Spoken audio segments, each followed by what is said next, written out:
Assalamualaikum warahmatullahi wabarakatuh. A'udzu billahi minasyaitonir rajim. Bismillahirrahmanirrahim. Innal hamdalillahi nahmaduhu wa nasta'inuhu wa nastahdihi wa nastaghfiruh. Wa na'udzu billahi min shururi anfusina wa min sayyiati a'malina. Man yahdihillahu fala mudilla lahu wa man yudlilhu fala hadiya lahu. Ashhadu an la ilaha illallah wahdahu la sharika lahu. وأشهد أن محمدا عبده ورسوله فإن أصدق الحديث كتاب الله وخير الهدى هدى محمد صلى الله عليه وسلم وشر الأمور محدثاتها وكل محدثة بدعة وكل بدعة ضلالة وكل ضلالة في النار. Muslimin muslimat merahmati Allah, alhamdulillah kita meneruskan kajian Fiqhul Qulub kita pada minggu ini. Dan kita bermula agak lambat sedikit 8 suku sebabkan Maghrib dekat Masjid Negara tu pun mula 8.40. Jadi habisnya lebih kurang 7.55. Jadi ke sini pumpang-pumpang kita mula lewat sikit.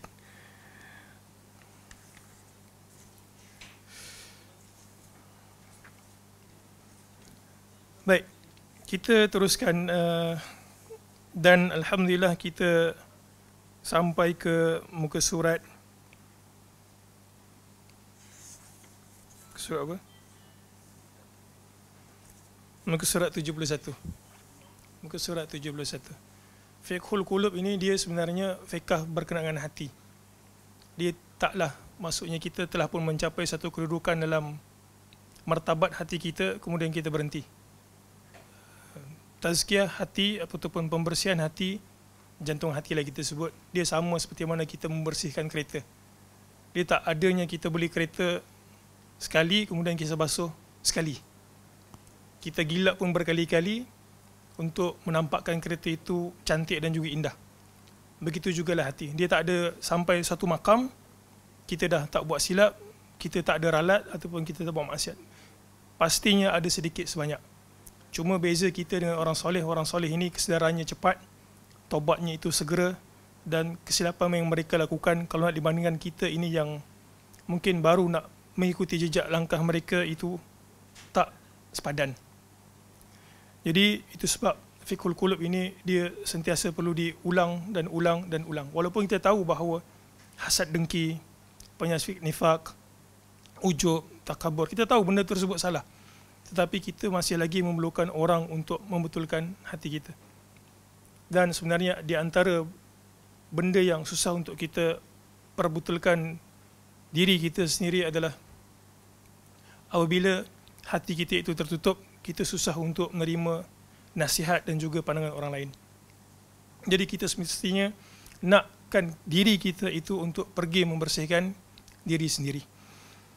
Baik, alhamdulillah kita sampai ke penyakit yang M, nifaq. Muka surat 71. Syukran. Baik, nifaq meresap masuk ke dalam hati sesetengah orang beriman. Nifaq ini maksudnya berpura-pura secara literal. Maksudnya adalah berpura-pura secara literal. Nifaq dapat dipecahkan kepada dua bahagian. Satu nifaq i'tiqadi, satu lagi nifaq secara perbuatan. Nifaq i'tiqadi maksudnya dia berpura-pura menunjukkan bahawa dia itu orang soleh, ataupun dia itu beriman kepada Allah dan juga Rasulnya, tapi sebenarnya dalam jiwa dia ataupun jantung hati dia, dia sama sekali tidak beriman. Waliyazubillah, ini merupakan yang paling buruk sekali di kalangan orang yang melakukan nifak. Yang kedua adalah nifak dari sudut perbuatan. Nifak dari sudut perbuatan. Orang Muslim sesekali tidak akan terjebak, ataupun kalau dia itu betul-betul beriman kepada Allah Ta'ala, dia sesekali tidak akan terjebak nifak dari sudut i'tiqad. Tetapi seorang Muslim ataupun mukmin, dia beriman kepada Allah Ta'ala dan juga Rasulnya dan segala rukun iman yang lain, dia boleh melakukan kemaksiatan nifak dari sudut amalan. Jadi yang dimaksudkan kat sini adalah kenifakan dari sudut amalan. Itu sebab Nabi SAW dalam hadis yang dinukilkan oleh Prof. Basri, hafizahullah, Nabi SAW bersabda, ayatul munafiq thalathun tanda-tanda ataupun ciri-ciri orang munafik itu ada 3. Bukan nifak dari sudut i'tiqad, tapi nifak dari sudut perbuatan amalan. Idza haddatha kadzaba. Sekiranya dia berbicara, dia bohong. Wa idza wa'ada akhlafa. Kalau dia buat satu-satu janji, dia akhlafa. Dia sendiri tidak menunaikan janji ataupun kita sebut sebagai mungkir janji. Wa idza tumina khana. Dan sekiranya dia diberikan amanah, dia khianat. Ini merupakan perbuatan maksiat yang Nabi SAW golongkan. Kalau ada pada seorang Muslim, itu petanda dia itu munafik. Cakap-cakapnya tak boleh dipercaya. Kalau dia berjanji, berjanjinya tak boleh dipercaya. Dan kalau dia diberikan khianat, kalau dia diberikan amanah, dia akan khianat. Apa persamaan 3 benda ini orang munafik? Kita tak boleh percaya kat dia. Kita tak boleh percaya dekat dia. Seperti mana orang munafik. Dia kata, saya beriman dengan Allah dan Rasulnya. Saya buat begitu, saya pergi solat. Tak boleh percaya. Jadi, bila kita sebut nifak merupakan penyakit hati, dan Nabi SAW tunjukkan di antara kemaksiatan yang membawa kepada kenifakan, maksudnya kalau dia buat, orang tak akan percaya kat dia lagi, adalah 3 perkara ini. Dalam sebahagian riwayat, Nabi SAW menyebutkan, arba'un man kunna fihi kana munafikan khalisan. Barang siapa yang berada pada dirinya ini, kana munafikan khalisan, dia itu menjadi orang munafik yang khalis, yang pure munafik. Wa man kanat fi khaslatu minhun kanat fi khaslatu minan nifaq. Dan setiap kali ciri ini ada pada satu orang, maka bertambah juga ciri kemunafikannya. Hatta yada'aha, sehinggalah dia meninggalkannya. Kalau kita nak bandingkan di antara yang ke atas dan juga hadis yang kat bawah, ada penambahan di penghujung hadis tersebut. Wa idza khasama fajara.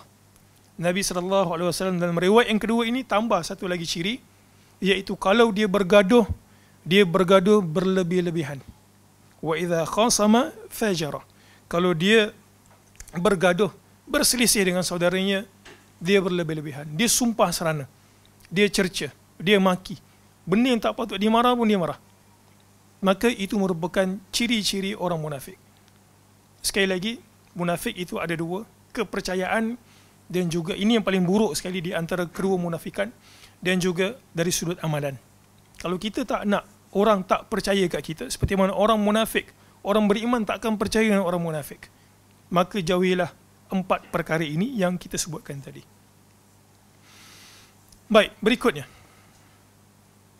Penyakit yang berikutnya adalah melakukan amalan tanpa ilmu. Melakukan amalan tanpa ilmu. Memperkatakan tentang agama Allah tanpa berdasarkan ilmu berarti melakukan pendustaan terhadap Allah Azza wa Jal. Allah Subhanahu wa Ta'ala tidak pernah mengharuskan kepada seseorang mereka cipta satu di atas namanya, ataupun kita sebut sebagai penunggang agama, menggunakan agama untuk kepentingan dirinya. Bukan maksudnya orang yang beragama tidak boleh terlibat dengan dunia. Orang beragama, katalah ustaz, dia boleh tak berniaga? Ustaz boleh berniaga. Ustaz boleh tak buat sesuatu, pergi bercuti dalam bab-bab dunia ni, dia enjoy dalam bab dunia, tadi apa, badminton dan sebagainya. Boleh, tak ada masalah. Tetapi yang dilarang, menunggang agama ini maksudnya apa? Menggunakan agama untuk kepentingan dirinya untuk mendapatkan habuan dunia. Ini yang kita sebut sebagai penunggang agama. Dan di antara taktik penunggang agama adalah memperkatakan sesuatu tanpa ilmu dengan berhujahkan Allah dan juga Rasulnya. Dia kata ini merupakan sunnah, ini merupakan kalau buat benda ni, ini dapat sekian. Maka ini merupakan suatu penyakit yang berada pada jiwa orang yang berpenyakit. Sehubungan dengan itu, Islam tidak membenarkan seseorang yang tidak mahir dalam suatu bidang, apatah lagi ilmu agama, cuba berbicara tentangnya. Kalau kita sakit gigi, boleh tak kita pergi jumpa doktor tulang? Awak doktor kan? Boleh tak awak rawat gigi saya? Tak, kita mesti akan jumpa doktor Doktor gigi. Kalau kita nak cari peguam, agak-agak peguam mana yang kita nak cari? Mestilah peguam yang boleh menyelesaikan masalah kita. Peguam yang mahir katalah kita ada masalah rumah tangga, maka kita cari peguam yang mahir masalah rumah tangga. Tapi kenapa benda ini tidak diamalkan dalam bab agama? Mungkin satu orang ustaz itu mahir dalam bab akidah, tapi dia kurang dalam bab muamalat. Apakah ini tak terjadi? Ini terjadi. Tak semualah orang boleh kata saya tahu semua benda. Mustahil. Dia mungkin tahu secara surface, secara umum permasalahan tersebut, tapi secara mendalam tak. Jadi kita ini, hatta kalau orang tanya saya sekalipun, kalau kita tak tahu, kita jawab wallahu alam, kita tak tahu. Dan benda itu tidaklah melekehkan orang yang ditanya. Jadi melakukan tanpa ilmu ini merupakan suatu celaan.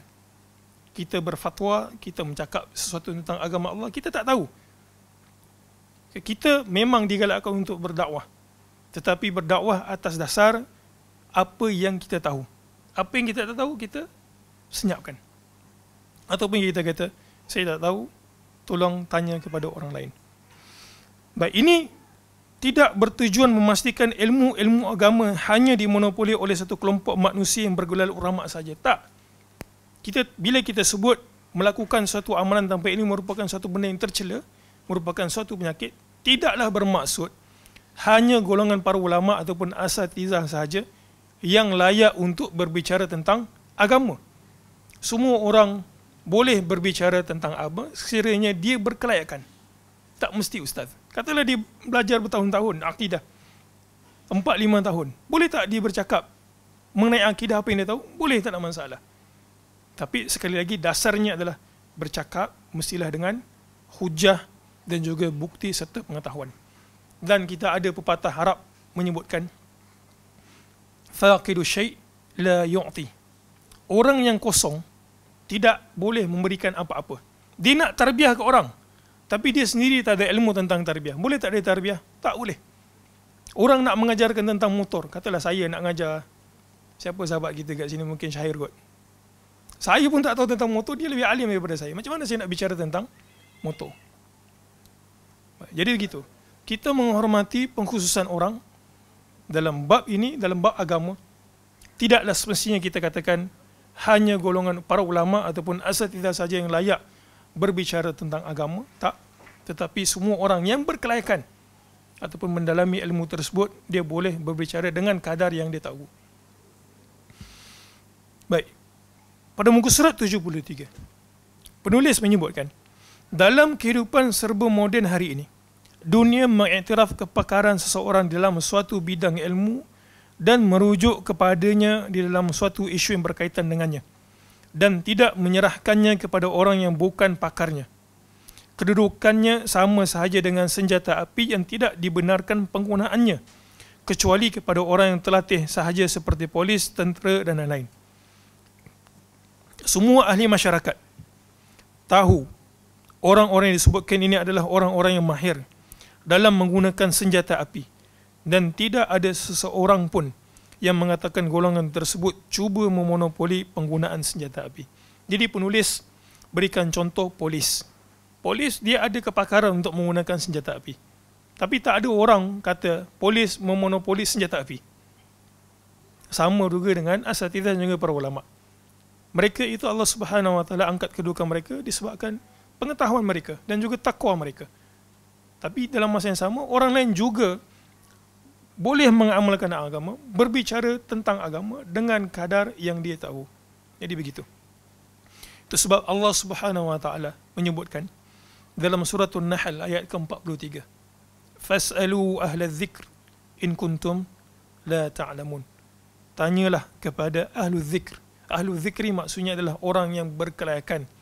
Kalau sekiranya kamu tak tahu. Kalau ada sakit, jangan pergi jumpa ustaz.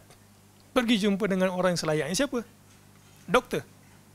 Kalau ada masalah undang-undang, mungkin kalau dari sudut hukum syaraknya, ya, ustaz boleh memberikan.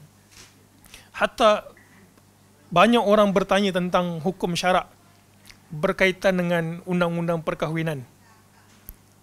Ini isu yang mungkin agak sensitif. Sebab kalam ustaz dia tak terpakai untuk orang yang bertanya. Boleh faham? Kalam ustaz tak terpakai untuk orang yang bertanya. Sebab setiap negeri itu dia ada undang-undang. Dan undang-undang termaktub dan orang yang berada pada negeri tersebut kena ikut undang-undang.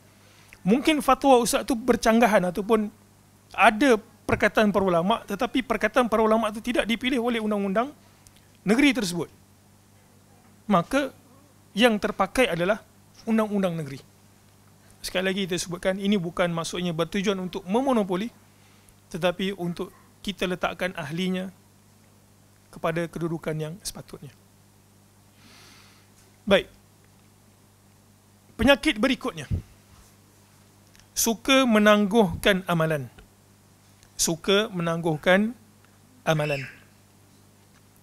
Ini penyakit mungkin kebanyakan orang. Rentetan daripada sikap malas, ataupun dia tengok benda tersebut susah nak buat, dia kata tak apa, nantilah.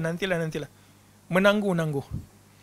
Baik, Nabi SAW banyak hadis sebut tentang penangguhan amal ini. Saya cuma sebut satu. Nabi kata apa? Badiru bil a'mali sab'an. Pendengar hadis ni kan? Hendaklah kamu badiru, bersegera melakukan amal sebelum sab'an. Sebelum 7 perkara ini datang. Nabi kata apa? Hal tanzuruna illa. Apakah kamu nak tangguh sampai faqran munsiyah? Apa maksud faqran munsiyah? Fakir yang melupakan. Apa maksud fakir yang melupakan?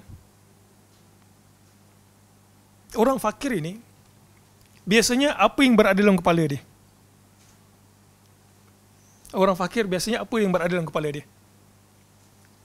Nak beri nafkah dekat anak-anak, apa nak makan esok. Jadi Nabi SAW kata apa? Apakah kamu nak menunggu kamu menjadi fakir? Sehingga kan kefakiran itu menyebabkan kamu lupa untuk beramal. Sebab apa? Sibuk untuk mencari rezeki. Nabi kata, badiru bil a'mali sab'an. Apakah kamu nak menunggu sehingga kamu menjadi fakir dan kamu lalai, leka? Leka sebab apa? Sibuk mencari rezeki. Ada orang sebut kat saya, ini bukan nak bagi tahu, jangan berniaga ataupun jangan makan gaji. Makan gaji ke berniaga, kedua-dua ini merupakan pekerjaan yang memerlukan kudrat. Jangan kita menghina salah satu pekerjaan kepada pekerjaan lain. Asal benda itu halal, boleh. Cuma nak jadikan contoh saja. Ada orang kata, saya ni berniaga supaya apa? Supaya saya ada masa dengan anak pinak. Betul tak? Betul, hujah tersebut kita terima. Tapi, kadang-kadang, peniaga, disebabkan aktiviti berniaga ni itu 24 jam. Kadang orang lambat reply dah berikan apa? 1 bintang kan dekat apa? Shopee ataupun Lazada. Lambat reply sikit, servis tak bagus, bagi negatif. Jadi, dia terpaksa buka telefon 24 jam. Sehingga kan apa? Sehingga kan orang yang berniaga itulah kadang-kala tidak mempunyai masa untuk keluarga. Sekali lagi, ini bukan untuk mencela peniaga, tapi nak bagi tahu, kadang-kadang rezeki itu menyebabkan kita munsiah, kita terlupa. Solatnya tiba-tiba jadi lambat. Kadang-kadang orang kata, saya ni sakit, mail datang ziarah. Oh, dia kata, saya sibuk nak menguruskan saya punya bisnes, tak ada masa untuk ziarah. Macam-macam lagi dah. Baik, itu yang pertama, faqran munsiyah. Kefakiran yang menyebabkan orang lupa. Au ghinan mudghiyah. Ataupun kamu kaya menyebabkan kamu berlebih-lebihan. Kaya jadi berlebih-lebihan. Kaya, duit banyak sangat. Shopping sakan, bercuti keluar negara, dan bercuti tak salah. Ini saya sebut sekali, banyak benda yang saya sebut ni taklah salah. Tapi kita nak bagi tahu benda-benda ini kadang-kadang menyebabkan orang lalai. Duit banyak sangat. Sampaikan nak makan roti canai pun safar naik kapal terbang. Pernah jumpa tu orang macam tu? Nak makan roti canai kena musafir. Kata roti canai dekat Perak, dia kata sedap. Sanggup ni bawa motor ni, pagi lepas subuh pecut ke sana. Ghinan mudghiyah, maksudnya dia kaya menyebabkan dia jadi tagha, berlebih-lebih. Baik. Kalau kita berhenti dulu kat 2 contoh yang Nabi SAW bagi ni kan. Apakah kaya? Kalau kita jadi kaya salah, miskin pun salah. Sebelum kita sambung lah. Betul tak? Kaya salah, miskin pun salah. Jadi apa maksudnya ni? Beramal lah tak kira status kita. Peruntukkan masa untuk beramal, peruntukkan masa untuk menghadiri majlis ilmu, peruntukkan masa untuk beramal soleh, peruntukkan masa untuk kita buat kerja kebaikan. Kalau kita tengok ni, fakir salah, kaya pun salah. Bukan fakir tu salah, bukan kaya tu salah, tetapi orang kata tak apalah, tunggulah aku kaya. Benda tersebut sekali-kali akan menyebabkan dia bertambah lalai. Tunggulah aku tak sibuk, lagi lalai. Memang kita ini kena peruntukkan masa kita 24 jam. Kita sebut apa? 24/7 24 jam 7 hari seminggu. Memang kita kena reserve masa untuk itu. Baik, kemudian Nabi sallallahu alaihi wasallam sambung. Apakah kamu nak tunggu au maradan mafsadah? Apa maksud maradan mafsadah? Kamu nak tunggu sakit sampai kamu menyebabkan diri kamu itu rosak. Mafsad ni maksudnya apa? Sakit sampai tak boleh nak buat amal. Yalah, dia kata, tunggulah. Apakah kamu nak tunggu sampai kamu sakit? Baru kamu Allah Ta'ala berikan kesedaran untuk beramal, buat kebajikan. Ataupun haraman mufannad, ataupun tunggu tua. Alah, muda lagi, tenaga banyak, tak apa tunggu tua nanti pergi masjid. Benda tersebut tak. Orang yang kebiasaannya masih muda, tak ada niat untuk menjadi bagus dan juga usaha untuk menjadi bagus. Tua pun sama sahaja. Melainkan Allah Subhanahu Wa Taala berikan dia hidayah untuk berubah. Au matan mujhiza, ataupun kamu nak tunggu sampai kamu mautan ni apa? Bahasa kasarnya pemampus meninggal dunia, yang mana benda tersebut datang bila-bila, tersedia. Dan Nabi SAW yang menariknya, Nabi kata apa? Ataupun kamu nak tunggu Dajjal. Ada tak orang tunggu Dajjal? Nabi kata ada orang mungkin tunggu Dajjal. Au Dajjal fasyar ghaib yuntazar. Ataupun kamu nak tunggu Dajjal baru kamu nak beramal. Nabi kata, oh benda ni dah mula nak kiamat, kita nak beramal. Nabi kata jangan tunggu. Apakah kamu, Nabi kata, kamu nak tunggu Dajjal? Itu merupakan seburuk-buruk perkara gaib yang kamu tunggu. Dan di penghujung hadis tersebut, Nabi SAW kata apa? Awis sa'ah fas-sa'atu adha wa amar. Ataupun kamu nak tunggu sampai kiamat. Itu sebab penulis menukilkan perkataan Allah Subhanahu Wa Taala dalam surat 73 ini. Allah Taala kata apa? Wa anfiqu mimma razaqnakum min qabli an ya'tiya ahadakumul maut fayaqula rabbi laula akhartani ila ajalin qarib fa asaddaka wa akum minas salihin. Ini merupakan penyesalan yang Allah Subhanahu Wa Taala nukilkan ketika mana manusia berada di akhirat. Allah Ta'ala kata apa? Wa anfiqu mimma razaqnakum. Hendaklah kamu berinfak, membelanjakan harta sebahagiannya. Allah Ta'ala tak kata seluruhnya. Allah Ta'ala kata apa? Mimma razaqnakum, sebahagian yang kami rezekikan kepada kamu. Allah Subhanahu Wa Ta'ala memberikan segala-galanya kepada kita. Dan Allah Ta'ala kata infakkan sebahagiannya. Sebahagian para ulama tafsir, yang antaranya adalah Syekh As-Sa'di, katanya infak kat sini boleh jadi infak yang wajibat. Infak wajibat. Ini lebih perlu untuk kita segerakan. Infak wajibat contohnya apa? Nafkah untuk isteri, nafkah untuk anak-anak. Kalau dia ada hamba, nafkah untuk hamba.